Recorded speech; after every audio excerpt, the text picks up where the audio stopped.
Ito po yung tawag natin sa discipleship natin. Sa MEA, our discipleship model is lakbayin. Sa BEA, yung BEA is daliasa. Sa DEA, ang area is Lapang Maguma. All speak of journeying together in making disciples of Jesus Christ for the transformation of the world. The Philippines Regional Conference Collection is committed in fulfilling the Great Commission. Amen? We do so despite the many challenges that continue to beset us. Marami pa rin tayong hamon na pinakaharap, subalit nanatili tayo committed doon sa ating Great Commission na ginagawa sa ating maraming Panginoon. We will not be pushed back, hindi natin pigilan tayo ng makaganapan sa loob at maging sa labas ng ating mga simbahan.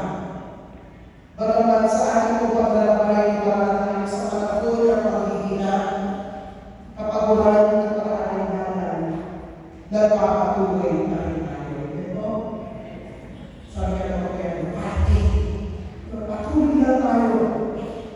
Kaya yung napakalaga na isahe, yung ating konteksto, batayan ng ito variable vocation. Walking the Emmaus word today recognizes that sa atin and church workers. We walk roads marked by fatigue, discouragement, or unanswered questions. Madalas din ating paglilingkod ay hindi napapansin ang kadalaman ng Church Workers Appreciation Month. The road to Emmaus reminds us that Christ needs His servants on the road, not only at the destination. Sinasabi ko ng mga research, ito po yung gawin sa ating church workers. Marami tayong mga problema. At interrelated po, ito mga problema na ito. Ito alam mo, ito sa mga magagawa ng bagay physical area. Una, burnout and emotional exhaustion. Ito ba lang? Hindi mo yung burnout siya. Pagod ba kayo? Pagod lang tayo ng biyahe. Isolation and insufficient support systems. Overload from administrative and non-pastoral labor. Technical yung mga description. Declining job, ministry satisfaction and vocational confidence. Yung negative impact on personal and family life.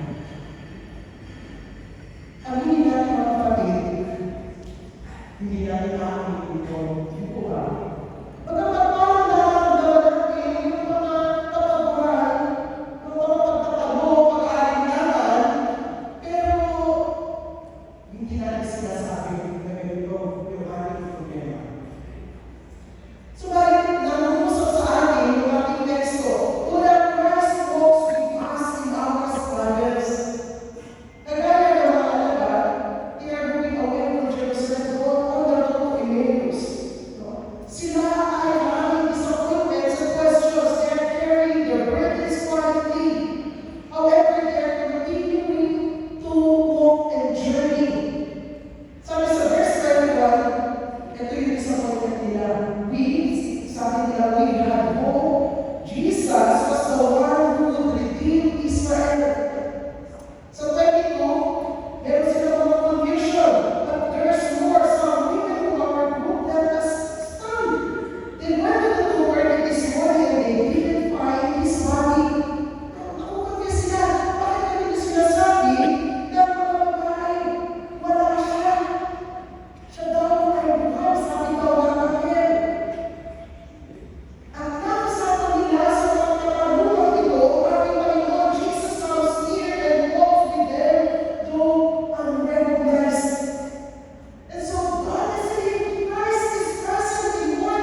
siya ay namin sa Kanya.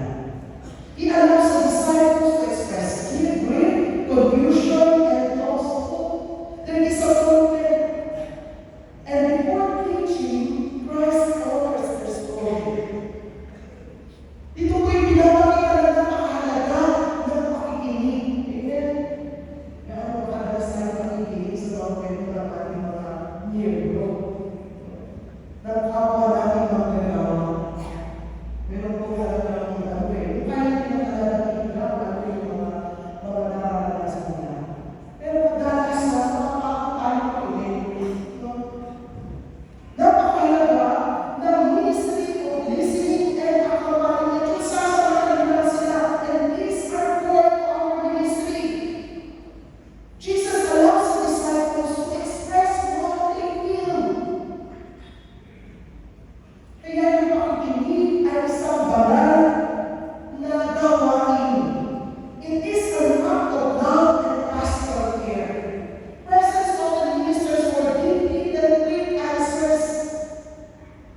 Meron ako isang meron kami sa Onboard sa isang kapatid. Sabi niya, kapag ako ay nagsasabi sa kanya ng problema, nakikinig siya. At nararamdaman kung ako na siya ay talagang pinakikinggan. Kasi meron tayong napapakita, pero parang yung mga isip natin lumilipad. At parang gusto natin nakapos tayo. Kasi syempre siya, sabi niya, every time na siya ako sa kanya, nakikinig siya.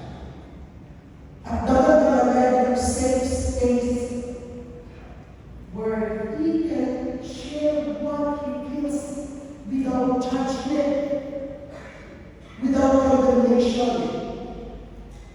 And so, church workers should reflect Christ when they listen without rushing to preach or teach. Hindi tayo dapat na rin. Isa ka na, mali ka kapatid. O di kaya ito dapat yung ginawa mo. Nakikinig tayo para maranas niya kasama tayo kung ano man yung kanyang pinagdaanan. Let us practice on listening with congregation colleagues and with ourselves. Ano ba natin pinakinggan sa sarili natin? To be listen to the signals that our body are still sending. Let us create safe spaces where stories, doubts, and pain can be shared. Ang magulang na kapatid, listening and accompanying are core to our ministry. Scripture reflects ministry through God's redemptive purpose. Jesus opens the scriptures to reveal God's larger story. Kaya, inulit niya, sinabi niya ang sinasabi sa dalawang sulatan sa dalawang taong ito. Sabi ang isyon na as a failure but as part of God's saving work. Yung nangyari kay Jesus ay bahagi ng pagligtas sa Panginoon sa sanlibutan. And so the disciples begin to see their experience differently. Yan napakahalaga mga kapatid na ang banal na sulatan na lagi natin babalikan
inspired na buksan ang kanilang mga mata noong nagbinahagi ng ating Panginoon ang tinapay. Which means that inner renewal receives outward effectiveness, encountering precious source, joy, courage, and direction, and renewed servants become renewed witnesses and disciples.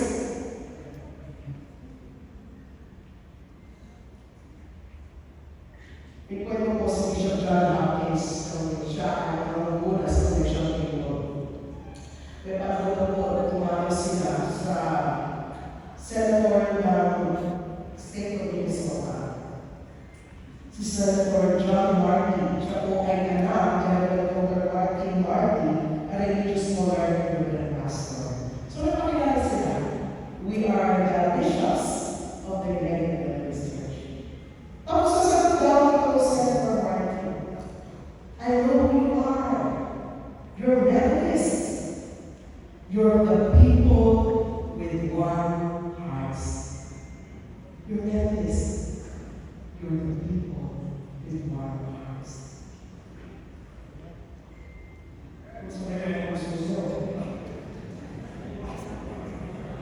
dapat po yan, tuloy. Kahit hindi mo iibigyan, kaya ito, one heart. We are united Methodists. We should be known as the people with one heart, with hearts burning with love, with the love of Christ. At ito yung nagpapanak sa atin upang tayo magpatuloy sa ating paglalakbay, sa ating pagdidisipulo. The Emmaus Road moves the church workers from despair to hope, from isolation to community, from burnout to renewed longing. Lalahan mo natin ang paglalakbay, lagi natin kasama tayo. Si Archbishop Oscar Romero, the Surgeon Martyr of Pesca, reflected on his ministry shortly before his assassination in 1980. Napakaganda po, nung kanyang confession, I'm going to share this with you. Sabi niya, it helps now and then to step back and take the long view. The kingdom is not only beyond our efforts, it is even beyond our vision. We accomplish in our lifetime only a portion of the magnificent enterprise that is God's work. Nothing we do is complete, which is another way of saying that the kingdom always lies beyond us. No statement says all that could be said.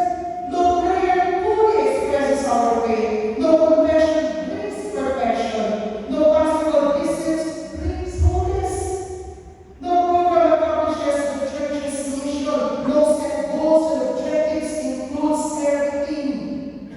But this is what we are about. We plant seeds that one day will grow. We want our seeds already planted, knowing that they hold future promise. We lay foundations that will need further development.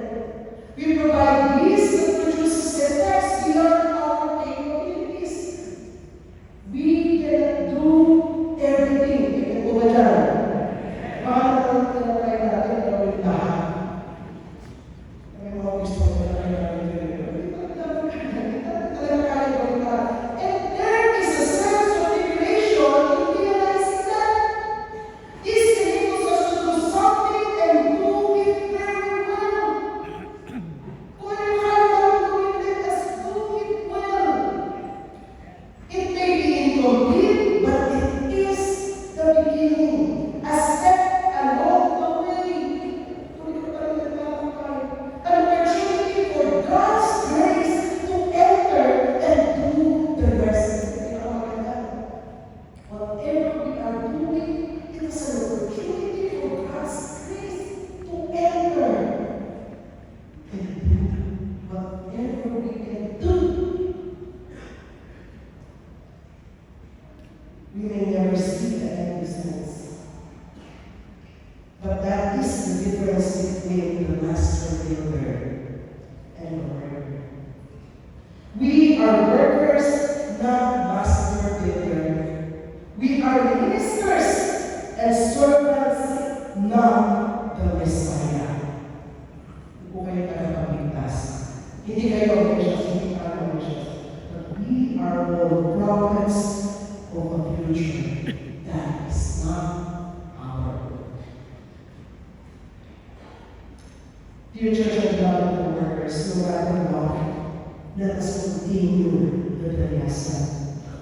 The risen Christ is with us, ready to renew us, sustain us, and empower us with everything we need in the journey. Amen. Let us continue with the lesson. Sabi natin ng children, that the lesson continues no matter what. Thanks be to God. Amen.